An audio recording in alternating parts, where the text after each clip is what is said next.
Assalamualaikum warahmatullahi wabarakatuh.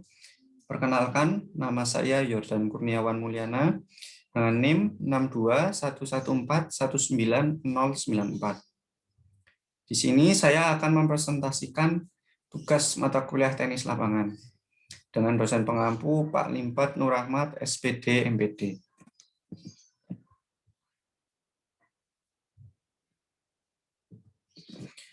Yang pertama ada pengertian tenis.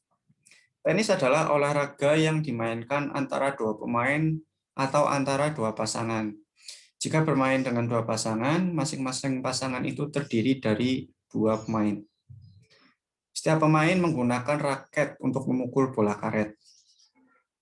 Tujuan permainan tenis ini adalah memainkan bola dengan cara tertentu sehingga pemain lawan tidak dapat mengembalikan bola tersebut.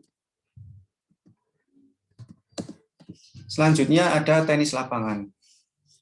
Beberapa pendapat sejarawan atau ahli tenis itu berasal dari Mesir atau bahkan Yunani, atau bahkan ada yang menyebutkan bahwa tenis itu berasal dari Romawi kuno. Namun, sebagian sejarawan yakin tenis berasal dari bagian utara Prancis pada abad ke-12. Permainan itu dilakukan dengan memukul bola menggunakan telapak tangan, masih belum menggunakan raket. Salah satu tokoh dari Prancis yaitu Louis X, yaitu salah satu penyuka permainan jeu de paume atau permainan telapak tangan yang nantinya berkembang menjadi tenis. Dan Louis X ini tercatat menjadi orang yang membangun lapangan tenis di dalam ruangan menurut gaya modern. Dari tindakannya tersebut, Louis X menjadi pemain tenis pertama yang namanya dicatat dalam sejarah.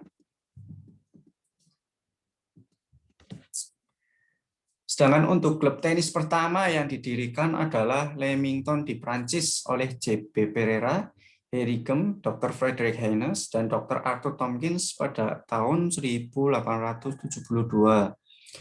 Nah, pada masa itu, tenis disebut sebagai pelota atau lawn rackets. Pada tahun 1874, permainan tenis ini pertama kali dimainkan di Amerika Serikat oleh Dr. James Dwight dan F.R. Sears. Sementara itu, All England Croquet Club pun telah didirikan pada tahun 1868. 2 tahun setelah itu, dibukalah kantor tersebut di Jalan Walpole, Wimbledon. Pada tahun 1875, klub ini juga bersedia memeruntukkan sebagian dari lahannya untuk permainan tenis dan badminton. Sehubungan dengan itu, peraturan permainan tenis lapangan rumput ditulis. Amerika Serikat mendirikan klub tenis pertama di Staten Island. Bermula dari Staten Island tersebut, permainan tenis di Amerika Serikat berkembang dengan sangat pesat sekali. Dari sana lahir banyak pemain tenis tangguh yang menguasai percaturan tingkat dunia. Dan untuk kejuaraan pertama tenis itu diselenggarakan pada tahun 1877. Selanjutnya, sejarah tenis di Indonesia. Di Indonesia, tenis mulai berkembang pada tahun 1920-an, seiring kian banyaknya murid-murid Indonesia memasuki sekolah menengah, khususnya untuk kota-kota besar yang ada di Indonesia, seperti Jakarta dan Surabaya.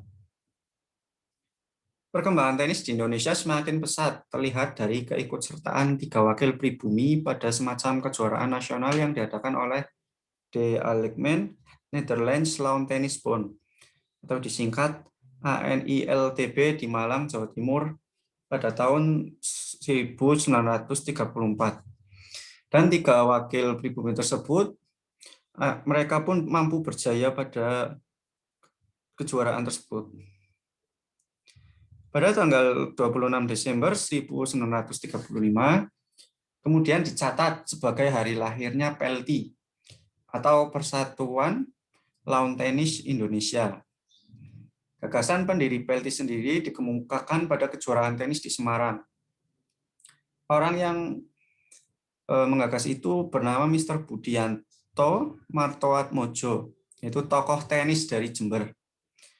Dia kemudian dianggap sebagai pencetak dasar utama pendirian organisasi PLT.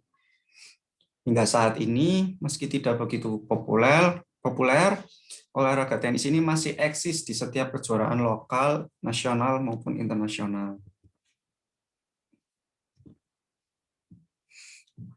Selanjutnya ada peralatan dan perlengkapan tenis. Yang pertama ada raket tenis. Raket tenis ini harus memenuhi standar, yaitu dengan panjang 29 inci atau 73,66 cm dan lebar 12,5 inci atau 31,75 cm. Dan pada raket tersebut terdapat areal pukul berupa senar dan harus rata. Selanjutnya ada bola tenis. Bola tenis ini terbuat dari karet yang dilapisi bulu optik dengan diameter bola antara 6,541 cm sampai 6,858 cm. Dan untuk berat bola tenis ini ada standarnya, yaitu dengan berat antara 56 gram sampai 59,4 gram. Selanjutnya ada net tenis. Net tenis pada permainan ini terdapat perbedaan tinggi antara pinggir net dengan bagian tengah. Dengan bagian tengahnya itu dibuat lebih pendek sedikit, yaitu 0,914 meter atau 4 mm-nya harus tepat. Sedangkan di bagian pinggir-pinggirnya yaitu memiliki tinggi 1,07 meter. Dan bagian tengahnya ini terdapat tali. Ini ya. Terdapat tali untuk memastikan bagian tengah net itu lebih rendah daripada bagian pinggir ini.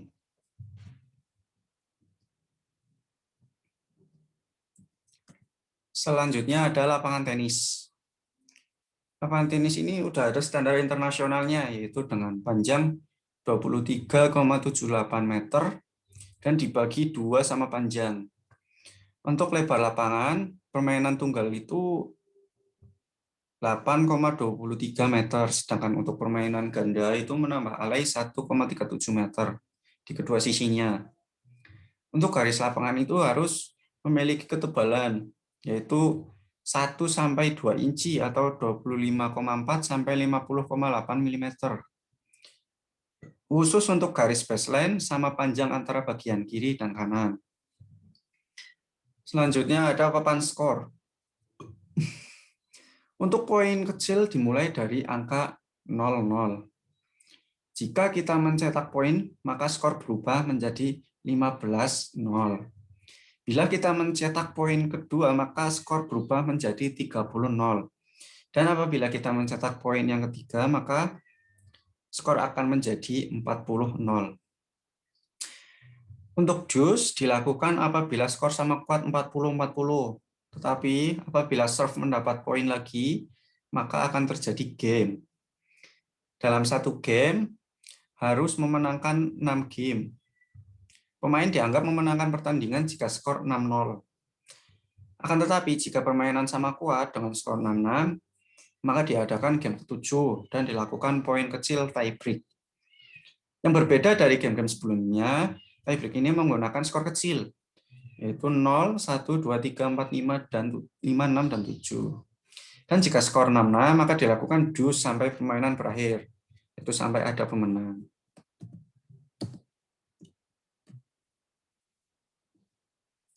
Selanjutnya ada sikap menerima servis. Dilakukan dengan cara berikut. Yang pertama, memegang raket di depan badan atau menggunakan salah satu tangan. Tangan yang lain memegang raket leher. Raket setinggi bahu dan badan agak membungkuk. Berdiri dengan menggunakan kaki agak dibuka selebar bahu dan berat badan agak condong ke depan. Dan pandangan mata itu melihat ke arah net. Selanjutnya ada jenis-jenis pukulan tenis. Yang pertama ada forehand drive, yaitu dilakukan dengan cara berikut. Tangan memegang raket, dan raket diayunkan dari belakang. Perkenaan bola di samping pinggang, dan gerakan lanjutan itu dilakukan dengan lengan lurus ke depan. Untuk lebih jelasnya, untuk melihat gambar di samping ini ya.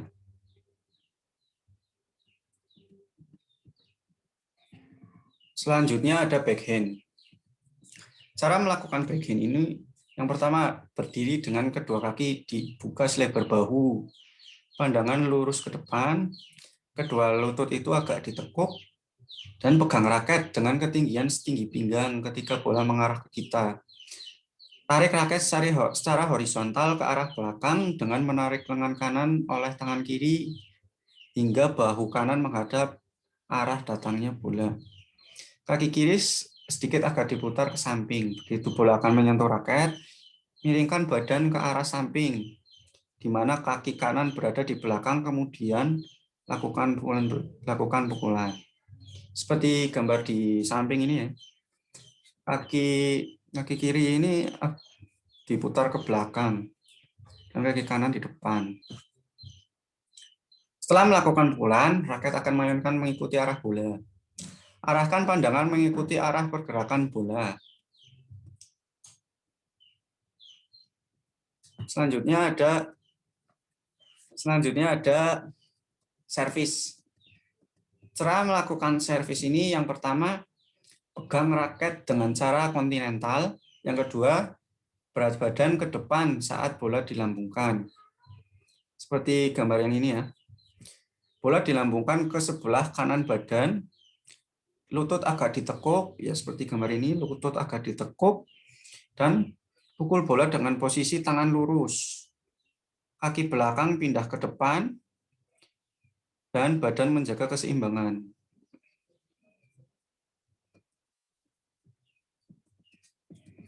Selanjutnya ada pukulan voli.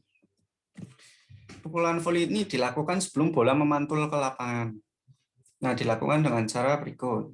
Pegang raket, berat badan di kaki belakang di sini ya. Dan kaki belakang dilangkahkan ke depan pada saat perkenaan bola. Tangan diluruskan dan pukulan tidak terlalu keras. Selanjutnya ada pukulan lob. Pukulan lob juga disebut dengan pukulan melambung. Pukulan ini bertujuan untuk menempatkan bola bergerak melambung ke arah belakang area permainan lawan. Pukulan lob dapat dilakukan dengan teknik forehand ataupun backhand. Berikut pelaksanaannya yaitu pegang raket, tarik ke belakang, perkenaan bola dilakukan secara rileks ya, secara pelan tapi dilambungkan ke atas untuk bola menuju ke belakang area lawan. Gerakan lanjutannya adalah ke arah depan. Selanjutnya ada pukulan overhead smash atau smash di atas kepala ini ya. Pukulan smash ini harus dilatih secara berulang-ulang untuk membiasakan pukulan secara keras dan mematikan lawan.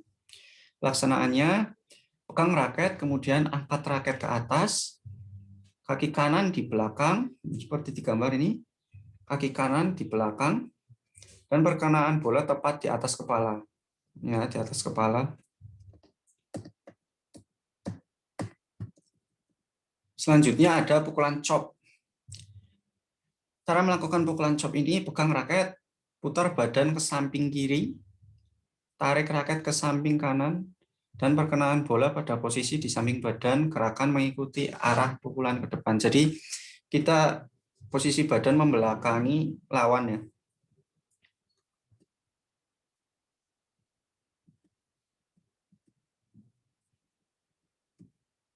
Selanjutnya ada teknik memegang atau grip raket tenis. Yang pertama ada continental grip. Cara melakukan genggaman kontinental ialah tangan memegang tangkai raket dengan telapak tangan berada di bagian atas dan ibu jari memanjang dada bagian muka tangkai raket. Grip ini sangat baik digunakan di permukaan lapangan yang cepat seperti lapangan yang berumput dan digunakan oleh pemain yang tipe permainannya itu menggunakan servis volley. Kelemahan dari continental grip ini adalah hanya bisa dipakai untuk pukulan mendatar atau flat dan mengiris atau slice, sedangkan untuk pukulan spin itu agak sulit. Pemain yang memakai grip ini juga seringkali kesulitan menghadapi bola yang top spin yang bersifat agak melambung parabolik. Akan tetapi, grip kontinental merupakan grip standar untuk melakukan servis dan juga untuk pukulan volley serta overhead karena tangan mantap mencengkram gagang raket.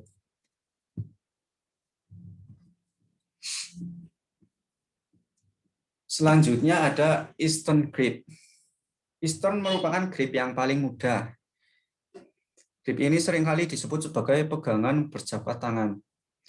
Cara melakukan genggaman Eastern ialah tangan kiri memegang leher raket, kemudian tangan kanan memegang tangkai atau gagang raket. Pegangan tangan kanan antara ibu jari dan telunjuk membentuk huruf V.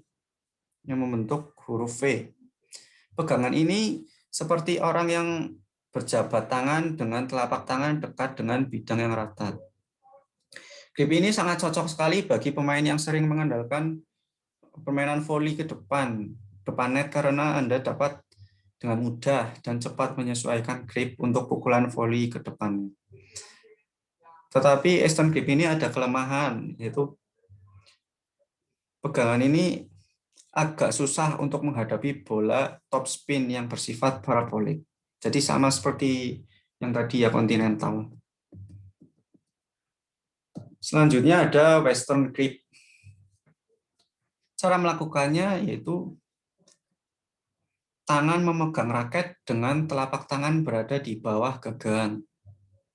Telapak tangan di bawah gagang. Kemudian ibu jari berada di samping gagang. Ini yang di samping gagang. Dan jari-jari lain juga merapat di gagang di samping dari gagang raket. Biasanya terjadi di lapangan yang modelnya itu tanah liat. Dan kelemahan dari grip ini adalah tidak bisa dipakai untuk melakukan pukulan flat serta slice. Dan juga sangat sulit untuk mengantisipasi bola-bola slice yang jatuh rendah di lapangan cepat seperti lapangan yang berumput atau lapangan yang semen. Selanjutnya ada semi-western grip. Cara melakukannya dengan menempatkan pangkal jari telunjuk Anda di sudut 2 untuk pemain tangan kanan atau 3 untuk pemain tangan kidal. Atau bisa juga berawal dari grip Eastern kemudian tangan Anda diputar searah jarum jam. Keunggulan dari semi-western grip ini adalah dapat memukul spin dengan baik karena kemungkinan bola untuk melewati net lebih besar karena sifatnya yang parabolik. Grip ini juga dapat memakai untuk memukul flat, tetapi tidak direkomendasikan untuk memukul slice atau memotong. Dan minusnya dari grip ini adalah sulit untuk mengantisipasi bola-bola rendah yang dihasilkan dari pukulan flat dan slice, terutama di lapangan yang berumput atau yang menggunakan semen.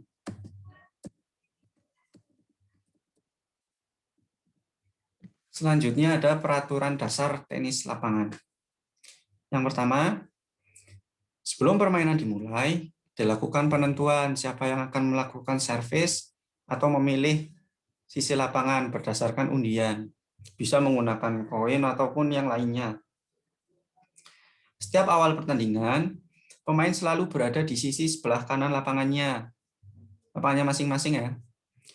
Yang ketiga, pemain yang melakukan servis pertama bisa dianggap pemain A harus berada di belakang garis baseline ketika melakukan servis. Servis diarahkan secara diagonal ke lapangan pemain penerima atau bisa sebut saja B ya. Bola harus terlebih dahulu memantul 1 kali sebelum dipukul pemain B. Jika dilakukan permainan ganda, rekan penerima bola tidak boleh menyentuh bola servis sebelum dipukul penerima B.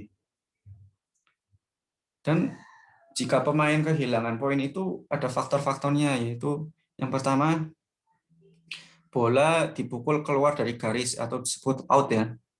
Yang kedua, memukul bola 2 kali, seharusnya 1 kali.